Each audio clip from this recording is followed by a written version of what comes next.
If you want to show or hide phone app notifications on Galaxy Watch 9, you can just swipe up on the watch face to open the list of apps, and we can go to settings. Over here in settings, go to notifications, and then here we have phone notifications on watch. And then in here we have the smart device selection, or you can choose to always show notifications on both devices. If you receive a notification on your phone, you are going to see it on your phone, and you will also receive it on your Galaxy Watch 9. But besides that, what you can also do is you can go to the wearable app on your phone.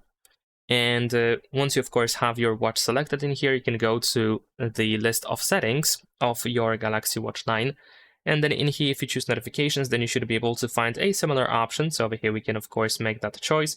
But also, we should be able to go to app notifications. And in here, we can also manage notifications that should be enabled on your watch. Now, first, you will see notifications of apps that you have on your Galaxy Watch 9.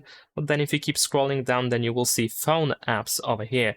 So then you can decide which apps from your phone should be allowed to send notifications to your Galaxy Watch 9. And that is pretty much it. Leave a like and subscribe.